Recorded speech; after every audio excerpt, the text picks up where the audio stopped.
konsentrasi dengan orang-orang kita cintai, dengan Allah Subhanahu Wa Taala, dengan Nabi kita tercinta Muhammad SAW, dengan Al-Quran yang kita pegang. Akhirnya apa?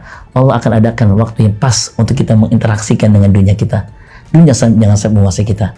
Biarkan kita menguasai dunia agar kita bisa melepasnya, agar kita bahagia nanti kelak di akhirat dalam jannah surganya Allah Subhanahu Wa Taala. Insya Allah. Al-Fatihah. Saatnya Tazkiyah Qalbu bersama Majelis Asyikro.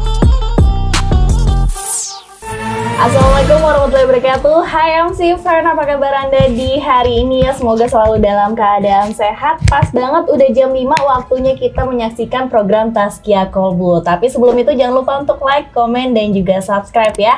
Nah, kali ini Kica nggak sendiri, Kica ditemani oleh Ustadz Pusli Aziz. Assalamualaikum Ustadz. Waalaikumsalam warahmatullahi wabarakatuh. Apa kabar Ustadz? Alhamdulillah sehat walafiat. Meski tadi siang terik mataharinya bentar bener. Betul banget. Walaupun cuacanya panas, yang penting hatinya jangan ikut panas ya Ustadz. Dan karena Tazkiyah Qalbu kita akan adem. Iya, Insya Allah. Insya Allah. Silakan Ustadz. Baik, bismillahirrahmanirrahim. Assalamualaikum warahmatullahi wabarakatuh. Waalaikumsalam warahmatullahi wabarakatuh. Bismillah, alhamdulillah, salatan wassalaman ala rasulillah Muhammad ibn Abdullah wa ala alihi wa ashabihi wa man tabi'ahum bi ihsanin ila yaumil qiyamah. Amma ba'd, wa ba'da tahiyyah. Rabbi a'udzu bika min hamazati syayatin wa a'udzu bika rabbi ay yahdurun. Subhanaka la ilma lana illa ma 'allamtana innaka antal alimul hakim. La haula wa la quwwata illa billahil aliyil azim. Alhamdulillah, bersyukur kepada Allah. Di kesempatan sore menjelang maghrib, Allah kembali perkenankan kita semua menikmati hidangan hidayah Allah. Kita mengaji dan mengkaji ayat-ayat Allah Azza wa Jalla dalam program kesayangan kita Tazkiyah Qalbu. Insya Allah program yang memberikan kemanfaatan, keberkahan dunia akhirat kita. Amin. Tekinca, di sore ini sengaja saya mengambil tema agak sedikit berat, tapi insya Allah menohok dan sekaligus membangkitkan, mencerahkan untuk kita meniti hari ini dan hari-hari setelah hari ini.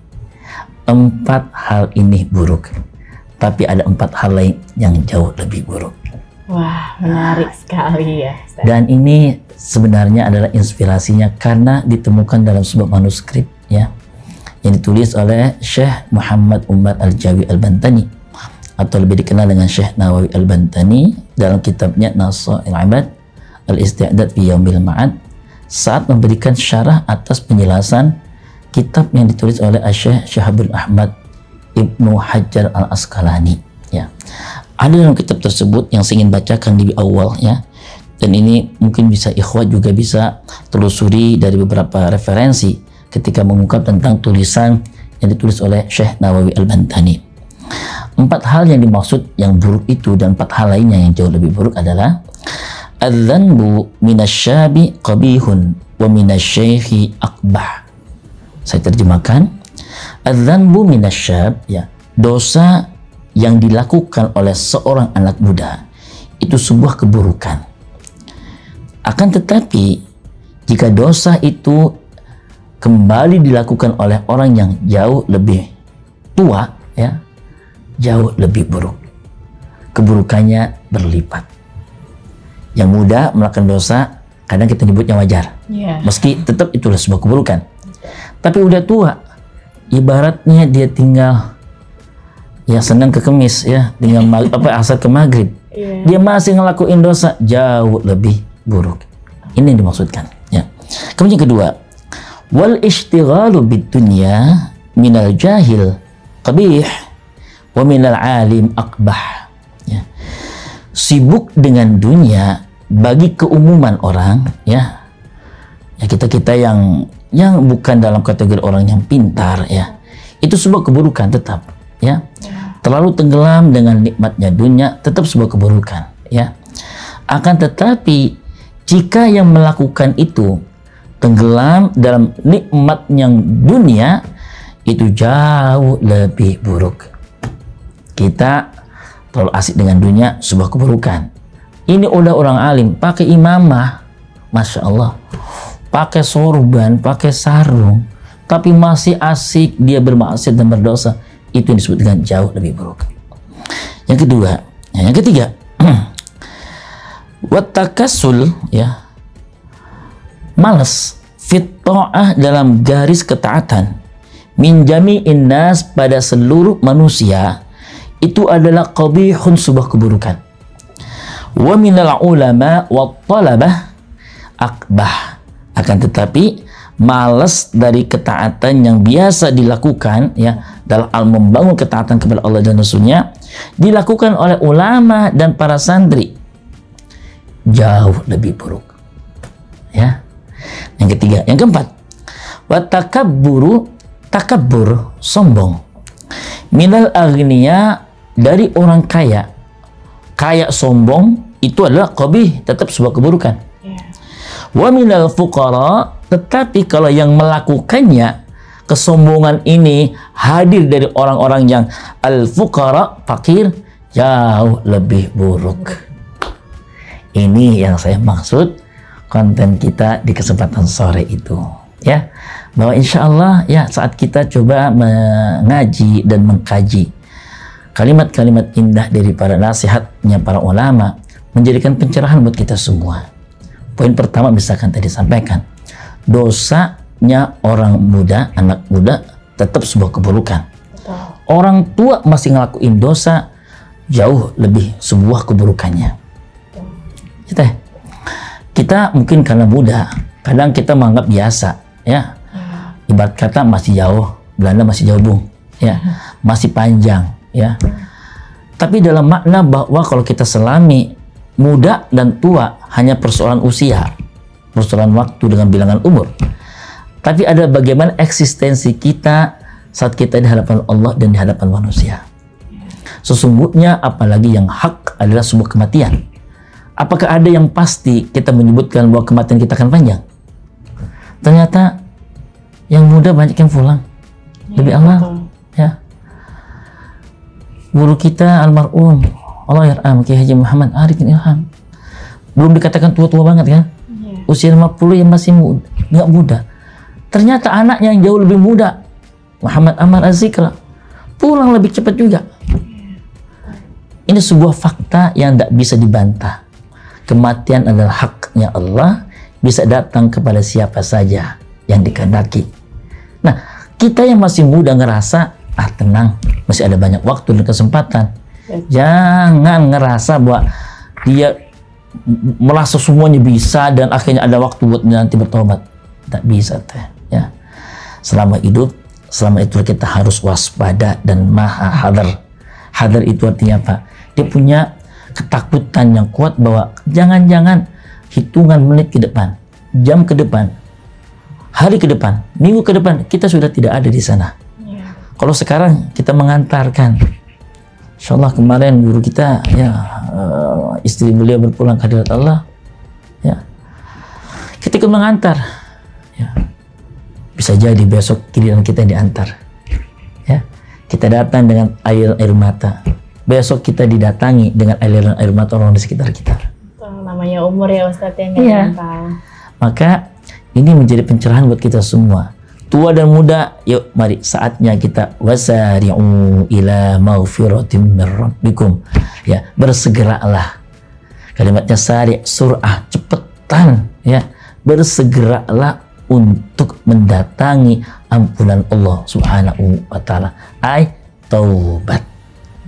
Ya, suka tidak suka, amal taubat adalah amal yang melapangkan jalan kita menuju kebaikan dunia dan akhirat.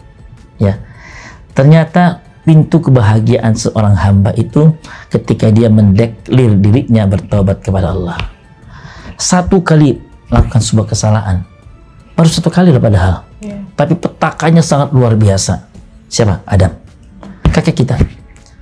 Ngelakuin satu perkara yang sebenarnya menurut kita mah bukanlah teh, nggak boleh ngedeketin pohon, nggak boleh makan, ya, satu perkara, tapi itu untuk kelas beliau dan tempatnya di surga, ini tuh nggak boleh. Akhirnya apa? Dilemparkan dari surga. 350 tahun loh keduanya nggak berjumpa, terombang-ambing keadaan keduanya. Rasa sesal itulah mereka bertobat kepada Allah, ya, dari satu maksiat. Sementara kita entah di titik yang mana maksiat-maksiat kita lakukan, banyak ya. Tapi Allah subhanallah, keutamaan, keistimewaan umatnya Nabi kita Muhammad, meski banyak menabung dosa dan maksiat, tangan Allah selalu terbuka. Bagi Adam, dibukanya taubat ketika beliau berada di padang Arafah. Setelah sekian ratus tahun kan. Bagi kita, hari ini kita bertaubat, ya. Dari kemarinnya dengan maksiat, Allah terima, tangan terbuka untuk kita yang menghampiri dengan taubatnya. Hari ini kita berlaku maksiat dan dosa, nanti malam kita bertobat, Allah tetap terima. Tapi jangan pernah meremehkan. Ya, kalau kita kemudian menganggap tenang, masih ada waktu lagi, ini yang akan menjadi petaka berat buat kita semua.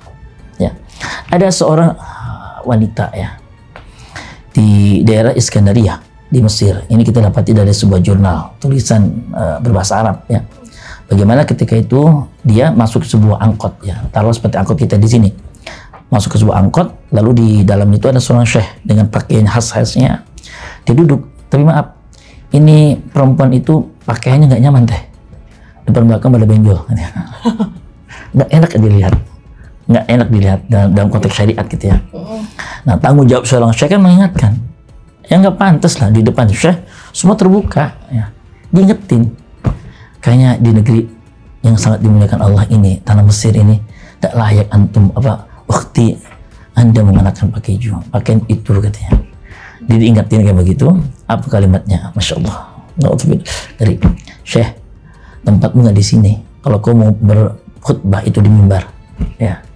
Kalau kau masih ngoceh, kalau kita bukan ngoceh, kalau Anda masih ngoceh, tolong pesankan satu tempat untuk saya di neraka yang telah janjikan Tuhan untuk. Pesankan satu tempat, satu kontrakan gitu dia. Pesenin satu tempat buat saya nanti di neraka ini. Semua yang dengar kaget, yang diangkut, sholat ya. Istighfar sang Syekh. Ya Allah. Nah, singkat cerita, sampailah ini mobil di terminal ya.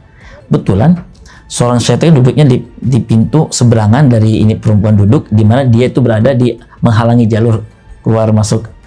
Ya, angkat itu ya. Udah nyampe kan suruh pada turun.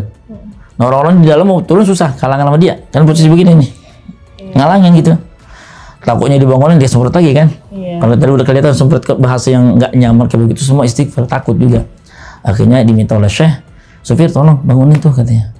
Nah, ketika dibangun ditepuk, tersungkur, coba terjelembab, membentur lantai angkot, dibalikin, buat mulutnya sudah berbusa dan berdarah, wajahnya hitam, sudah meninggal. Siapa yang ngatur teh?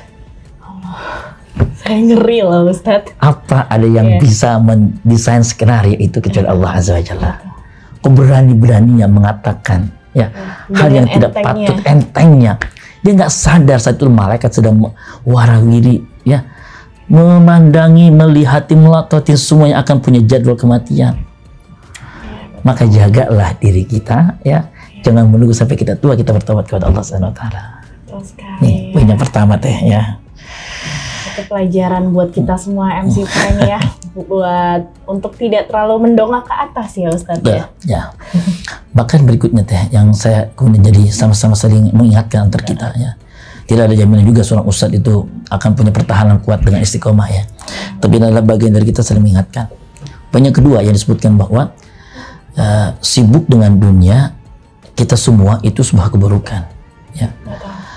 Tapi kalau maaf, orang yang sudah rajin ngaji, yang tidak sadar kan sebenarnya rajin ngaji sama Senin toh. Guru-guru yang mulia datang berhampiri mengambil bagi ilmu kan, artinya ahli ilmu lah ya. Kita sedang belajar mengakses ilmu Allah, masih sibuk dengan dunia, jauh lebih buruk teh. Mereka yang nggak pernah terpapar ilmu ya mungkin ya sibuk dengan dunianya dia, ya tetap sebuah keburukan. Artinya mereka nggak wajar. Kita yang udah deket sama ilmu masih asik juga dengan dunia, kayaknya kurang ajar. Iya juga sih. Mereka aja kita kurang ajar gitu ya. Betul sekali. Jadi gini, Allah SWT tuh membuat rule ya, garis-garis ya, yang memang kita harus konsen dengan fokus dengan garis itu. Kenapa di waktu siang itu sholat cuma 2 kali, zuhur dengan asar. Sementara malam 3. Maghrib, isya, subuh. Itu kan di waktu malam. Ya. Ini adalah bagian perhatian bagaimana kita mengatur urusan dunia dan akhirat kita.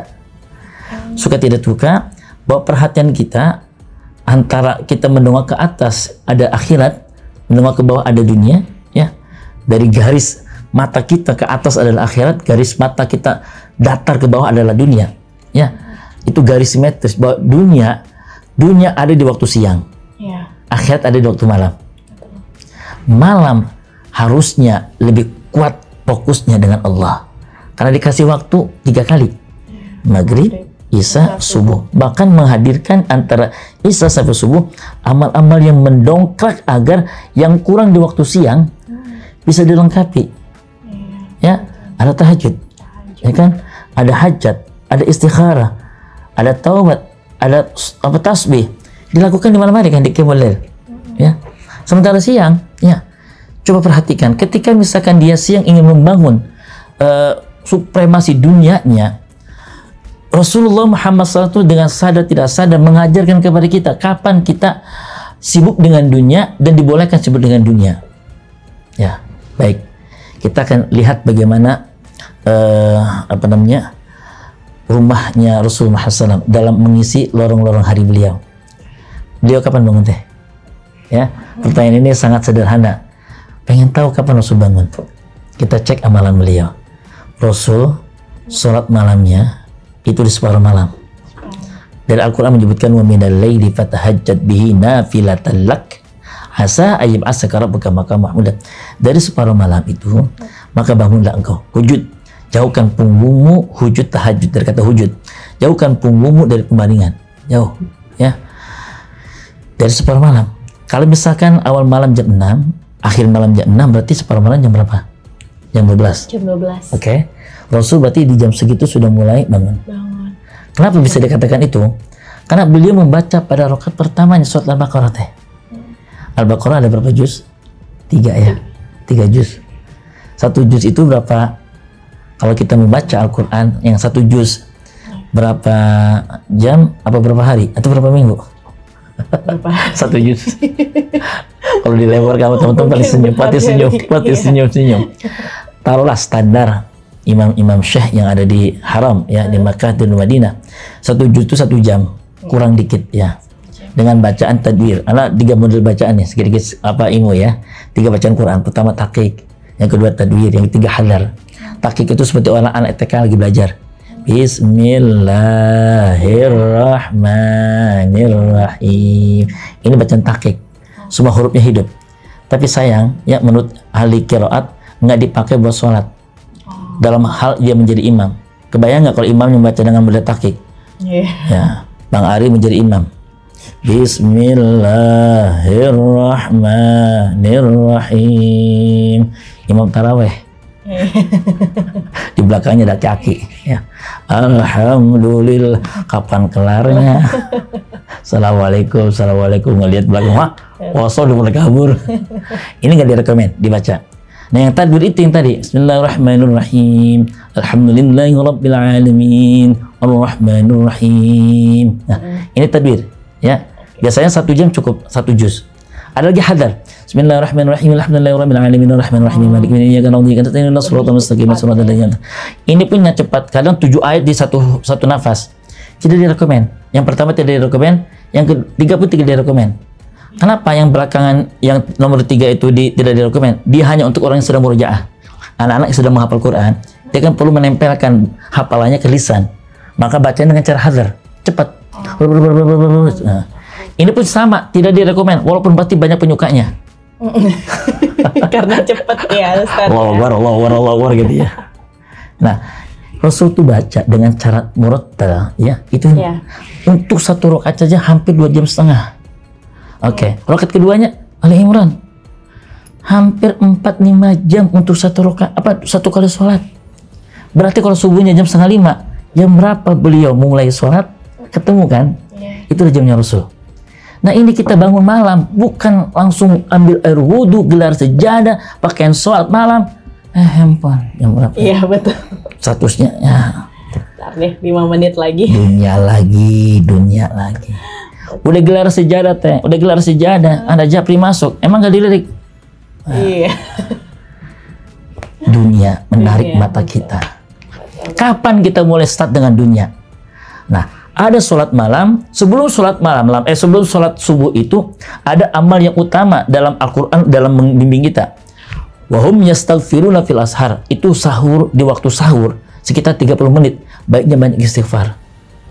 Jadi amal istighfar itu kita letakkan pada waktu 30 menjelang adzan berkumandang waktu subuh. Jadi bukan handphone, maaf, bukan juga tahajud teh. Silakan boleh, cuman tahajud itu baiknya sebelum itu, sebelum sahur. Ya, sebelum sahur. Ya, ini mah Allahu Akbar. Salatu wassalamu alaihi. Ya, bentar lagi mau azan.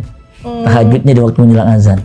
Walaupun boleh belah, tapi bagaimana cara mengukur amal kita dengan Rasul? Jauh. Jauh banget ya Ustaz ya.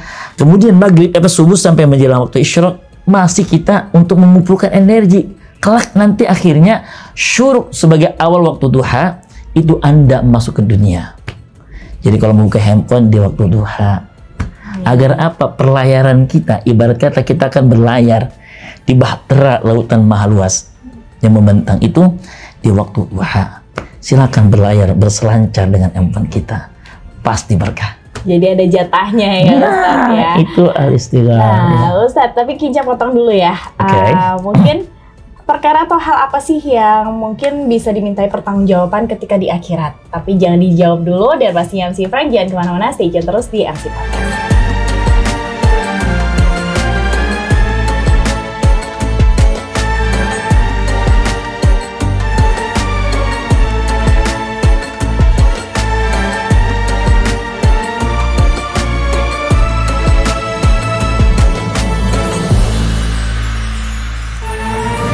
Balik lagi tentunya di program Tazkiyah Qalbu, masih bersama dengan Ustadz Musli Aziz. Nah, mungkin Ustadz mau menjawab dulu atau bagaimana? Sebentar, saya ingin kutipkan dulu hadis Nabi Muhammad SAW, karena penulis ini pun juga menyodorkan adalah hadis Nabi dalam hal menjabarkan poin yang kedua. Ya, kata beliau, kalau Nabi Muhammad SAW, ini hadis Nabi, man ijdada ilman, siapa yang bertambah ilmunya, walam yazdad fid dunya zuhdan, tapi tidak bertambah zuhudnya terhadap dunia, lam yazdad minallahi ta'ala illa bu'dan, ya, dia tidak tambah dengan Allah kecuali semakin jauh. Maka kita orang yang sudah berilmu, baiknya sudah kita kelola cara urus dunia kita dengan zuhud. Mana zuhud yang sederhana adalah bagaimana menjaga diri.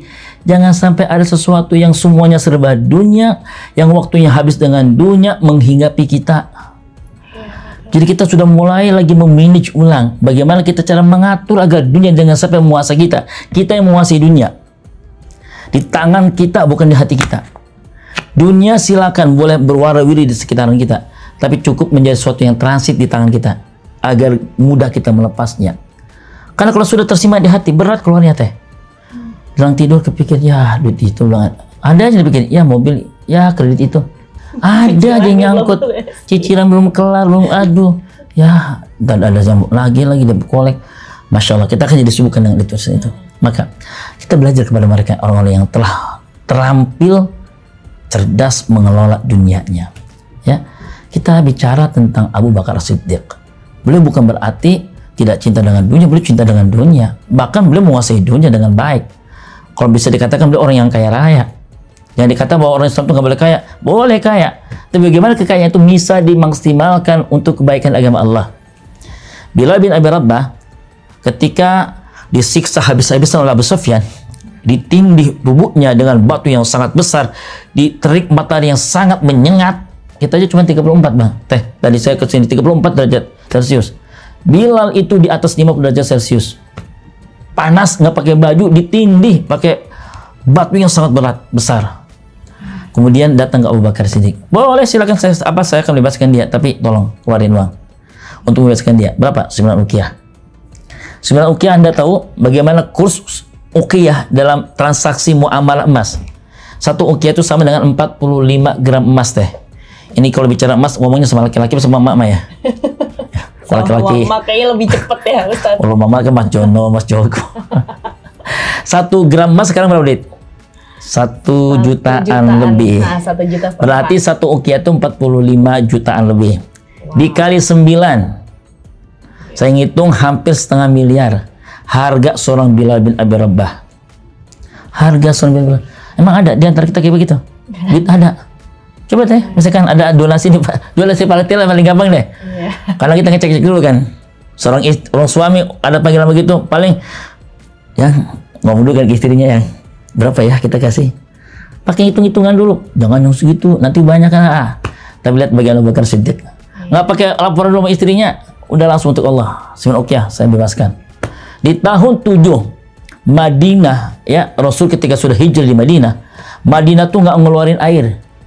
Madinah nggak ngeluarin pepohonan, kering kerontang.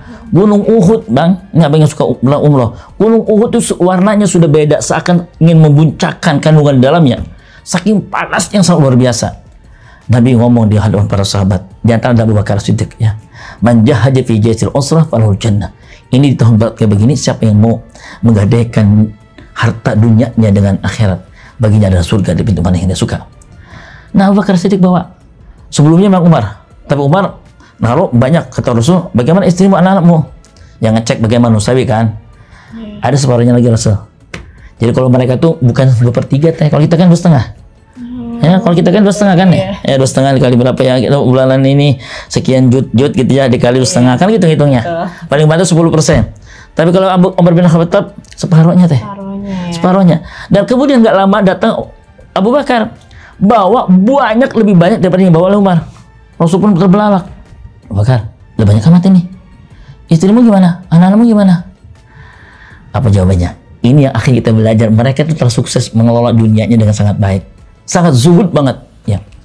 Untuk istri dan anak-anakku, Allah dan Rasulnya. Ingin menghasakan sebenarnya. Nggak ada lagi ya Rasul. Semua untuk Rasul. Semua untuk syiar dakwah. Untuk dakwah ini.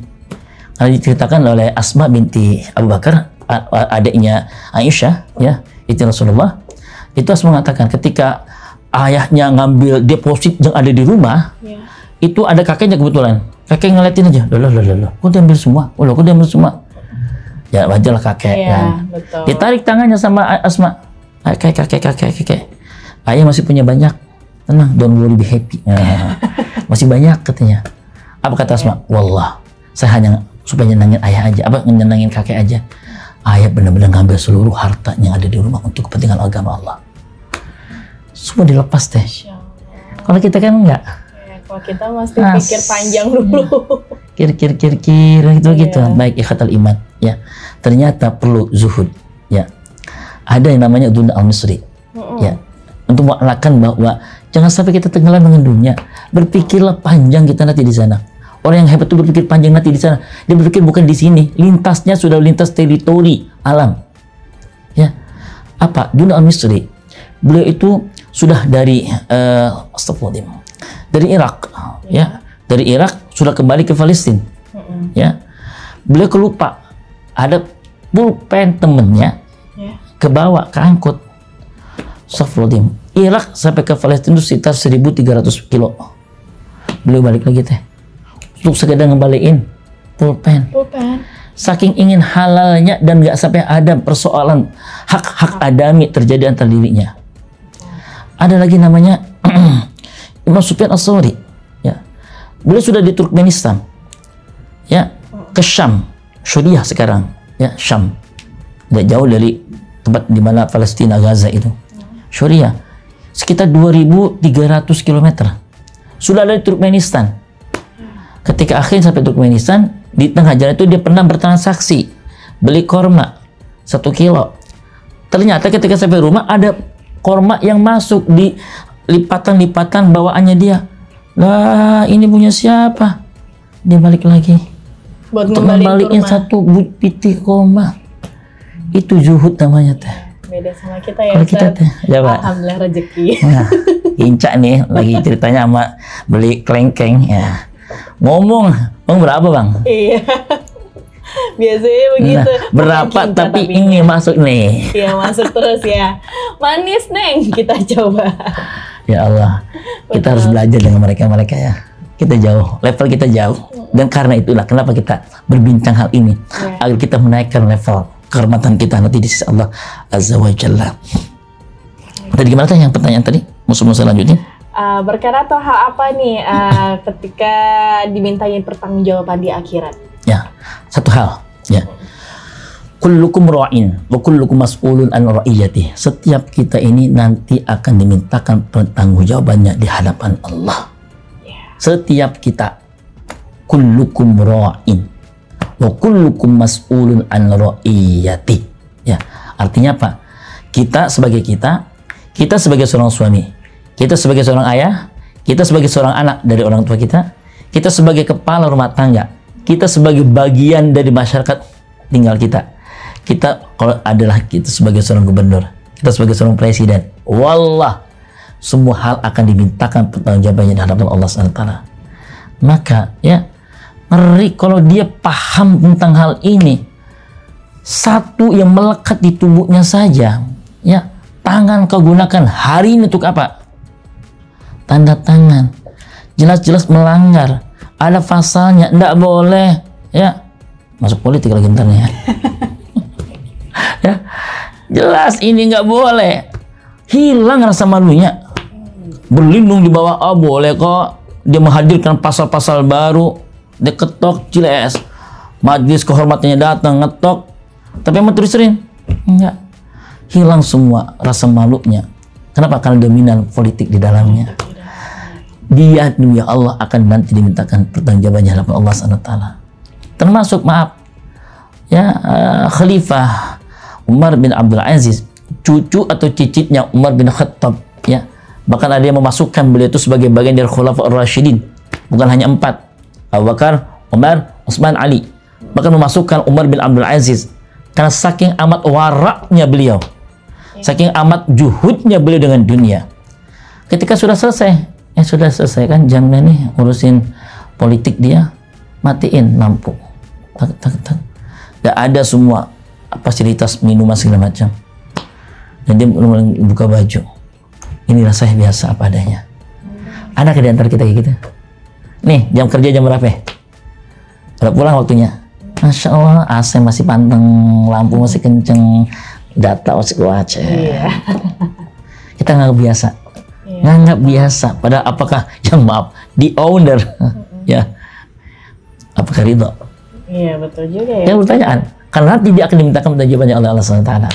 Oh, hal itu juga kita hal itu akan dimintakan pertanggungjawabannya teh. Aduh. Nah loh, ya, minjem motor kagak bilang-bilang, cus aja, bensin kalau udah diisi full, balik-balik, ya Allah kok habis ya, mau pakai cak? Kagak, bilang kagak, nanti slide kita akan berbicara di depan Allah SWT. Betul sekali. Tapi Ustadz ya, kalau ngomongin tentang kehidupan nih Ustadz, terkadang kan ada ya yang namanya manusia itu suka mengambil hak orang. Nah, ketika hak orang itu tersebut diambil, dia merasa tidak ridho dan mendoakan orang tersebut, mendoakan yang buruk nih Ustadz. Itu gimana hukumnya Ustadz? Jangan lupa, doaul madlum mustajab. Doa orang yang zalim itu sangat diijabah. Maka betapa penting ya. Kenapa kita harus saling maafkan? Saling memaafkan tuh keren. Ya, meminta maaf tuh udah cakep, tapi yang keren adalah memberi maaf. Itu yang sulit. Yang sulit. Kita ngerasa salah, minta maaf, kita ngomong doang kan, maafin saya, tadi dipakai sama saya lah. Gampang gitu ngomong. Tapi yang keren adalah udah kesempatan untuk ngajar dia, nggak jadi, ini yang keren. Belum ngomong lu minta maaf pun udah gue maafin, nah itu hebat. Tapi udah gue doain juga. Dia nggak terima, manusiawi teh. Nggak terima, gede banget. Ini bukan sekali, bukan 2, 3 kali nih, udah bersering banget kayak begini. Kalau tidak ada kaitan dengan syariat, lebih baik maafkan. Tapi kalau ada kaitan dengan syariat, silakan angkat tangan. Minta Allah melaknati boleh. Oh boleh. Boleh. Kalau kaitan dengan syariat Allah, misalkan seperti itu, laknatullah alaihim, Israel. Jelas-jelas itu kezaliman yang sangat-sangat. Angkat tangan, kutuklah mereka ya Allah, jadi monyet sekalipun. Loh, kan kejadian. Orang Yahudi kan yang jadi monyet kan? Di hari Sabat nggak boleh turun ke laut, mereka ngahil, mereka berlayar, ngambil air, ngambil ikan. Akhirnya kutuk jadi kera kan? Ya artinya apa? Boleh. Nabi Muhammad SAW, Nabi tercinta kita, mengirimkan duta-duta penyiar Islam. Di tengah jalan dibunuh. Rasul nggak terima, angkat tangan. Bahkan sampai kelihatan ketiaknya. Apa? Kunut nazilah. Melaknat agar Allah melaknati mereka yang melakukan itu. Boleh. Kalau kaitan dengan syariat, kalau cuma kaitan masalah bendawi mah ya jangan terlalu begitu amat apa ya. Kesel sama temennya ngambil barang terus ya Allah laknatkan dia, jadi kutukkan dia. Jangan. Mending simpan. Jangan sampai ada bahasa kotor lahir dari lisan kita teh. Nanti ketika di akhirat kan semua udah pulang nih, ketika ada nguburin kita kan sendiri tuh. Datang malaikat kan. Dua sosok malaikat dengan perwajahan sesuai dengan amal kita. Kalau amal kitanya banyak yang rusak, wajahnya angker semua. Dia nanya satu di antara poin pertanyaannya. Man ikhwanuka? Ikhwanuki wahai Kinca. Siapa saudaramu Kinca? Kita kan mengatakan kan, ikhwani. Karena amal kita akan lancar mengucapkan itu. Ikhwanil muslimun. Saudara-saudara kita adalah orang-orang Islam. Kita jawab itu tuh. Tapi kalau Anda ketika di dunia masih punya masalah yang belum kelar, masih gondok, masih kesel sama orang, pada sama-sama beriman sama kita, sama-sama muslim dengan kita, apa kata malaikatnya? Bohong. Kalau bahasa kita aja, bohong loh katanya. Nyebut muslim sebagai saudaramu, apa? Pakai sumpah serapahin dia. Kenapa masih kesel sama dia? Oh, ada listnya ya Ustaz? Ada listnya teh. Mulut kita akan kaku menjawabnya teh. Maka betapa pentingnya menjelang kewafatan kita misalnya minta maaf. Maafin ya. Dan orang baik itu pasti akan ada kesempatan untuk minta maaf. Orang baik itu ketika akan wafat pasti ada kesempatan untuk minta maaf. Yes. Seperti diadakan. Dikasih waktu ya Ustaz. Oleh Allah. Nih, biar nanti hak adami antar kita tuh selesai.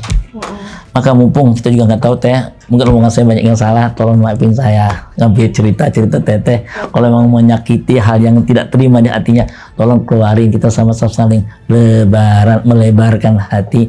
Jangan sampai ada dendam antar kita kan gitu ya. Ya Ustaz ya. Mungkin Ustaz bisa memberikan kesimpulan nih ke MC Frank. Ini Khatul Iman rahmatullah SWT, ini arahnya sebenarnya ke saya ya. Ini adalah nasihat penting untuk semua kita ya, bahwa kita hidup di sini tidak akan lama. Suka tidak suka kita akan pulang. Kita akan menyusul mereka yang sudah pulang lebih awal. Makanya bagi Islam tidak penting kapannya, tidak penting di mananya, tapi dalam kondisi apa kita pulang. Semoga akhirnya kewafatan kita dalam keadaan terindah, wafatnya husnul khatimah. Amin. Ya. Kita ada ahli ibadah, kita ahli amal saleh yang semuanya kita sempurnakan jelang wafat kita ya. Kita yang berusaha dapat ilmu dari kanan kiri, dari guru-guru kita, dari habaib kita, dari para asatid kita. Yuk, al ilmu wal amal. Ilmu yang terbaik itulah amaliyah ya. Ad-dinu wal amal. Agama itu adalah amaliyah. Mau tidak mau kita harus mengamalkan segera ya. Jangan lagi kita malas. Teruslah kita istiqomah membangun ketaatan jalan Allah ya. Lepaskan semua amal-amal buruk kita dari dosa, maksiat, subhat dan segala halnya makruhat. Berpindahlah kepada amal-amal salihah. Banyak perkara yang bisa kita lakukan. Bisa berzikir kepada Allah, bisa baca Al-Quran. Kalau hari ini kita belum dapat apa-apa, jangan-jangan itu Allah punya kode untuk kita. Merapatlah, merintilah dengan Allah. Mungkin tidak diadakan proyek hari ini agar kita lebih banyak melakukan konsentrasi dengan orang-orang kita cintai, dengan Allah Subhanahu wa taala, dengan Nabi kita tercinta Muhammad SAW, dengan Al-Qur'an yang kita pegang. Akhirnya apa? Allah akan adakan waktu yang pas untuk kita menginteraksikan dengan dunia kita. Dunia jangan sampai menguasai kita. Biarkan kita menguasai dunia agar kita bisa melepasnya, agar kita bahagia. Nanti kelak di akhirat dalam jannah surga Allah Subhanahu wa taala. Insyaallah. Al-Fatihah. A'udzubillahi minasyaitonir rajim. Bismillahirrahmanirrahim. Shiratal ladzina an'amta 'alaihim ghairil maghdubi 'alaihim. Alhamdulillahirabbil alamin, hamdan syakiran, hamdan na'imin, hamdan yuafi ni'amahu wa yukafi mazidah. Ya Rabbana lakal hamdu kama yanbaghi li jalikal karim 'azim sultani.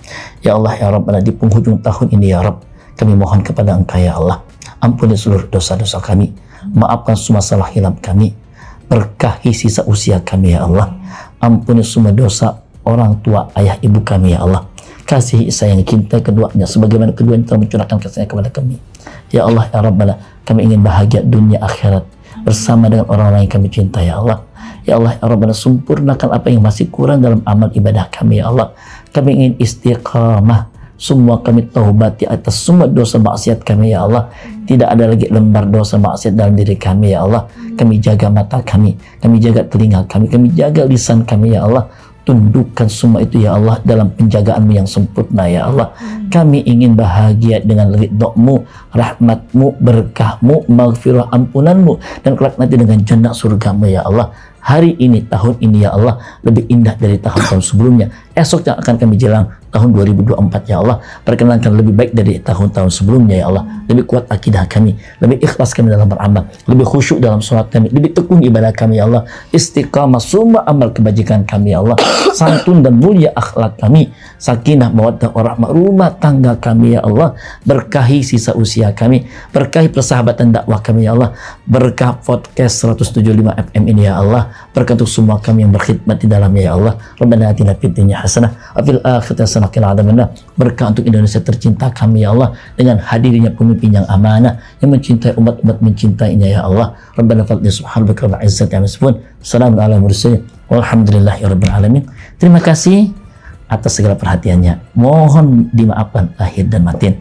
Saya Muhammad Masih Aziz, wallahul muwaffiq ila aqwamit thariq. Subhanakallah bihamdika asyhadu an la ilaha illa anta astaghfiruka wa atubu ilaik. Assalamualaikum warahmatullahi wabarakatuh. Waalaikumsalam warahmatullahi wabarakatuh. Terima kasih nih Ustadz atas pembelajaran hari ini, dan pastinya si friends, semoga apa yang sudah disampaikan Ustadz Musli Aziz bisa menjadi pelajaran untuk kita semua ya. Akhir kata Kice Bakti pamit. Wassalamualaikum warahmatullahi wabarakatuh. Waalaikumsalam warahmatullahi wabarakatuh. Demikian Tazkiyah Kolbu bersama Majelis Azikro.